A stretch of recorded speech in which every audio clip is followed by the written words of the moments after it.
We just bought this brand new 42 unit, beautiful multifamily asset in Birmingham, Michigan, and we're bringing you guys along. We are starting our value add plan today. We've got Nick of Sanborn Construction here to quote out some work for our value add plan, and we're gonna show you guys the numbers, show you guys the business plan, and show you how we're gonna have another home run deal here. Let's get into it. All right, so one of the things we love about this property, we feel this is a big step up for us in the portfolio. This is a full-blown community center. For a 42 unit, it's rare to find a building with a community center. But this is huge for us for two reasons. Number one, it boosts resident retention because it gives them a community space. Come in here, this is obviously a bike rack for tenants to put their things. We have the Luxor One mailbox service, so you can get a secure package delivered. Amazon driver puts it there, you get a little code, you can pull it out. So it's huge for resident retention with all the amenities. And number two, for my wife's brokerage. The Stephan Group of Real Estate Brokerage is going to be housed in here because this building comes with 3 offices. So you'll see us over time on the channel renovate,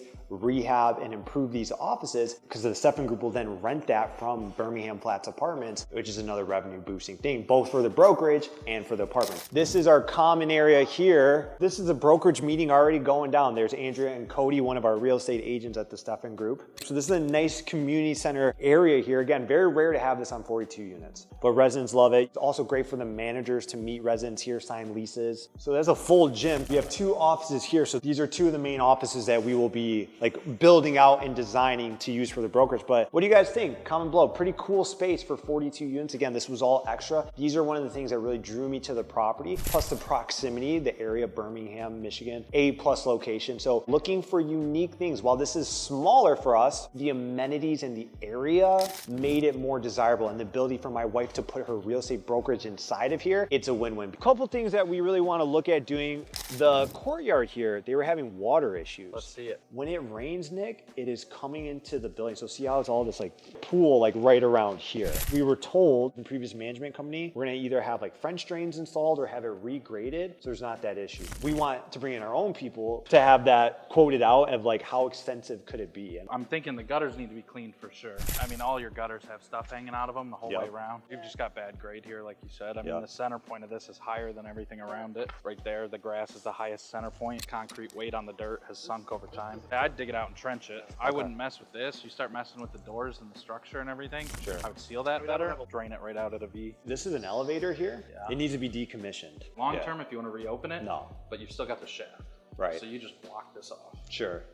Simple fix. Yeah. It's gone. And are we set on the color, or are you open to painting it? I was told if you paint it, it's gonna impact like the water. Paint is not gonna deteriorate brick, if that makes sense. Sure. It doesn't decrease the longevity of the brick. It doesn't damage the brick. No, not at all. I think a nice white, and maybe if we kept like green doors or something, you know, but I'm not married to the green. Maybe want to put some nicer fixtures in here, but to us, this is pretty darn good. I mean, you got white quarter round around the cabinets here. That throws my eye off. The color. Wall outlets for the microwave. Yeah. I'd probably recess it into the wall. I like tubs. Water's not spilling out. Oh. With this, somebody's showering, it's all coming out. Nice. We just know it's got to pop. We got to run our management plan with it, and then this is going to be a home run property. Like I said, it appraised over $1 million because it's part of a portfolio loan. So the previous owner had this building and several other buildings with one loan. So they had to have each building appraised. We know the value's there. It's not that the former manager and owner were bad managers. They couldn't pay attention to it. Well, it wasn't top of mind. So this is a big fish for us. We know we can come in, improve it. That's the plan, man. Keep it rolling. Initial play is we're going to BRRRR it. We're going to refinance and then hold and see what happens. When it comes to real estate, everybody wants to buy all the time. Anybody I know that's in it, they want to buy all the time. If I can't buy something that makes sense, I'm not selling my net. 100%, because over time, every building I bought, I felt like I overpaid for. But then a year later, I'm like, wow, that was a pretty good deal. Yeah. Our play really is management. I'm so impressed by you guys. You are rehabbers, you're fixing flippers. There's nothing you can't do. Our proficiency is management. Come in and improve the operations, reduce the expenses, increase the income, increases the NOI. Because we've done 100% cash out refinances on multifamily since 2021. Appraiser doesn't ask how you got there. They just say, show me the NOI. Doesn't work. That's it.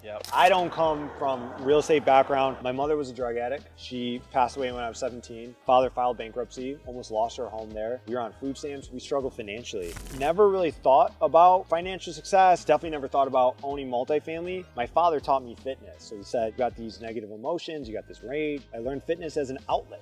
it helped me so much at that time. I said, you know what? I want to help other people. So I want to devote my life to becoming a personal trainer first. Made $6 a session, but I said, I want to be a registered dietitian too. I went to Wayne State University, got my registered dietitian credential, took a 100% commission job as a registered dietitian at Lifetime Fitness. Became one of the top salespeople in the company as a registered dietitian personal trainer. Then I felt the desire to help more people. I went into credit card debt to start a business. Hired a mentor out in California, still my mentor to this day. He opened my mindset. He said, take your business online, let the world be your customer.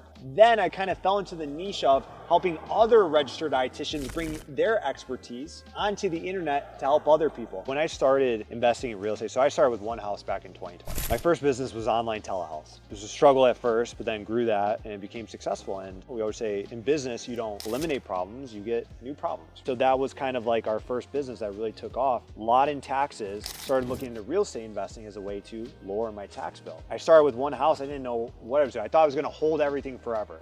Then I started realizing, okay, there's power in scale, and there's power in velocity of money. Some investors park their money. To me, I want to move my money. I want velocity of money. For what we paid for this, call it between 4 and 6 million. A couple years online, I could exit for 10 million and then go buy a 120 unit and do it again. That's it. Again. That's it. Again. I'm a big believer that humans, if we don't grow, we're dying. In entrepreneurship, if you become complacent, you're declining. I was crap in my first business. I was cash rich, asset poor. I started realizing I have to take the profits from my business and put it into assets. And it started with one house because one house made sense to me. Start where you can start. Started with that house, then did the duplexes, did a fourplex. Then I bought my first 7 unit in Northville, Michigan. Paid $660 for that one, 7 units. So it wasn't too scary or inconceivable. 7 unit really opened my eyes because I paid $660 for it. The rents were about $700. People moved out, got rents to $1,150. Took the NOI from $30,000 in that first year to $65,000. Went back to the bank, it appraised for $1 million. So I was able to do a 75% loan to value, cash out refinance, pulled out $250,000. I put $132,000 down to buy that deal. A year later, I'm getting $250,000 tax free because it's debt. Once I saw that, man, I was like, I'm done with the single family because I'm not flipping them. But then I learned multifamily is treated more like a business. So once we did that, we just started buying multifamily. What's next for you? Where are you going? 1,000 units, one building at a time, fixing this one up, getting our investment out of this, our original down payment out of this, and growing our earned income.